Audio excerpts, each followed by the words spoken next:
I bet this Universal Orlando restaurant surprises you.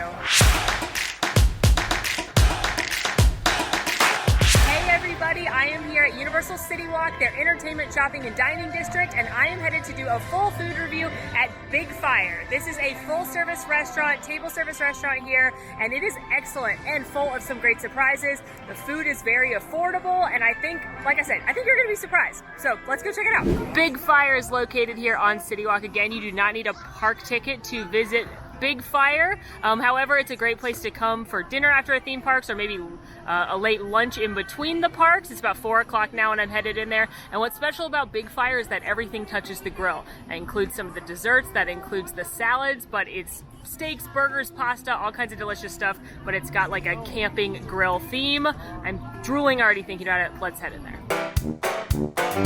Let's talk about the menu. So like I said, what makes Bigfire special is that most of the menu items are cooked over live wood flames on their fire grill, which you can actually see. It's an open kitchen. So it's cherry, pecan, and oak that they've got there. And they do change out their menu seasonally. So for starters, they've got the oven-baked bread, a smoked trout dip, which I tried at a media event. It was actually excellent. Roasted mushrooms, roasted Rockefeller, bourbon cheese fondue. I've never needed anything more. Artichoke oven roasted dip, yum, and wood charged Brussels sprouts. I've tried those as well. Those are excellent. They've got a couple burgers and sandwiches, salmon, BLTA, grilled chicken, and a couple burgers, including a bison burger. They have some soups and salads, including some campfire chili, a burrata heirloom salad. That sounds excellent.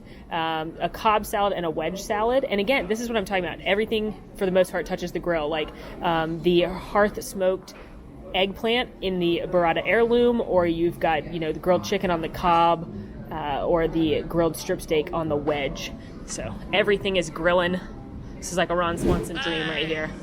Of course, they have steaks, filet, a ribeye, a sirloin, a T-bone, pork tenderloin, trout, and salmon for grilled meats. And then for just kind of standard entrees, they've got a grilled chicken, a lamb, barbecue shrimp, beer glazed scallop, a seafood bake, a short rib pasta, which I had at a media event, and it was one of the best things I've ever eaten, a beef burgundy, a cauliflower steak for my plant-based friends, and a fresh catch of the day. Speaking of a Ron Swanson dream, there's also a great cocktail bar here, and they're known for their whiskey bourbon scotches. They have a smoked old-fashioned, a classic old-fashioned, a PB&J old-fashioned, and a bullet blackberry citrus old-fashioned, a couple different Manhattans.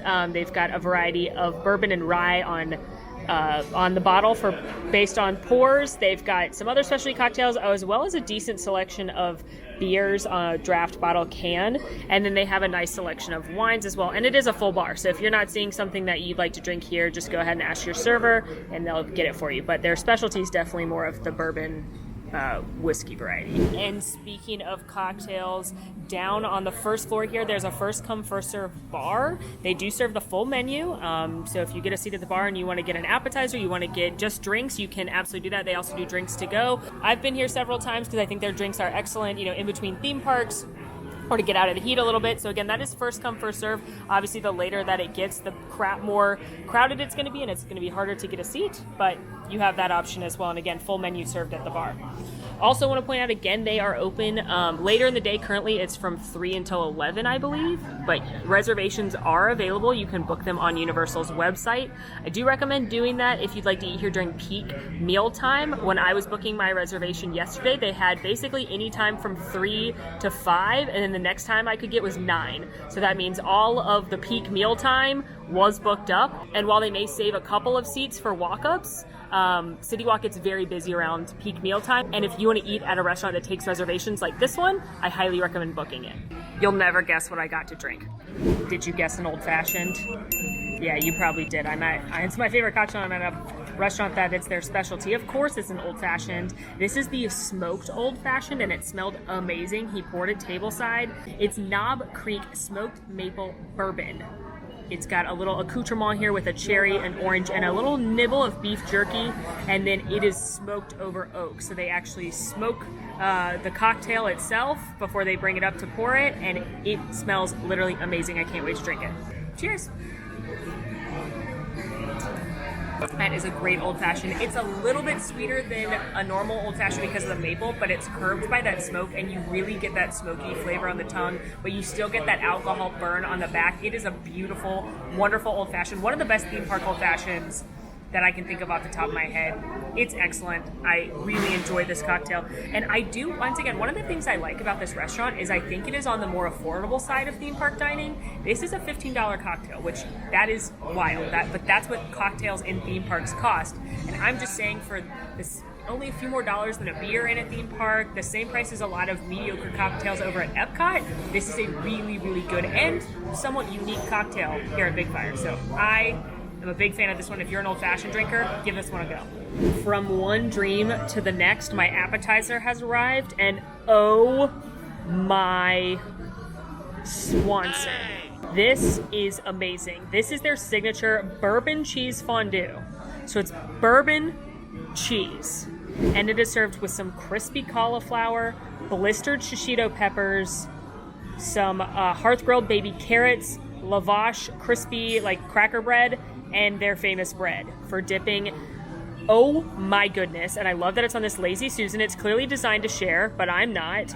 You can up the game even more with some grilled andouille sausage or some pork, but I didn't do that since I got some meat coming and it's just me, but I'm definitely taking some of this back to my hotel for a little snack later. But is this not beautiful? This is a dream. What am I going to start with? I think I'm going to start with the bread because that's like the safest. And see, oh my gosh, look at that ooey gooey cheese. And see what the cheese tastes like, and then I'm gonna get more adventurous with like the pepper. Look at that. Oh my, that is delicious. It is ooey, it is gooey, it is cheesy. It's really good cheese. It's got a little bit of sharpness to it. I would imagine there's some sharp cheddar in that. And that bread, oh my gosh, that bread is fantastic. Nice grilled, big bread. Let's try the pepper now.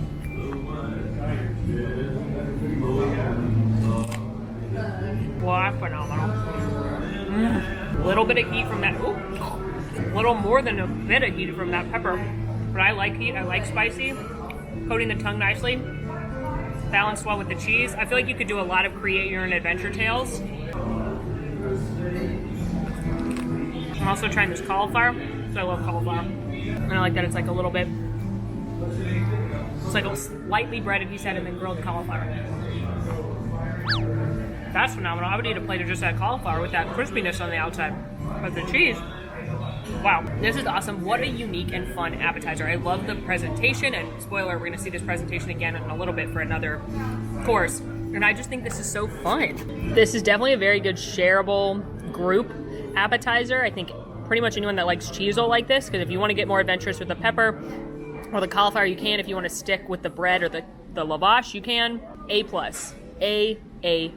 To me, since you can order off the full menu at the bar, going to the bar for a cocktail and this would be an ideal way to take a break from the heat in the afternoon between the parks. My steak is here. So this is the 8-ounce filet. It comes with grilled baby carrots and some crispy smashed potatoes. They have a variety of other sides you could add to a la carte, or you could swap. Instead of getting these are considered one side, so you could swap for another side, including a house salad, some truffle mushrooms, asparagus.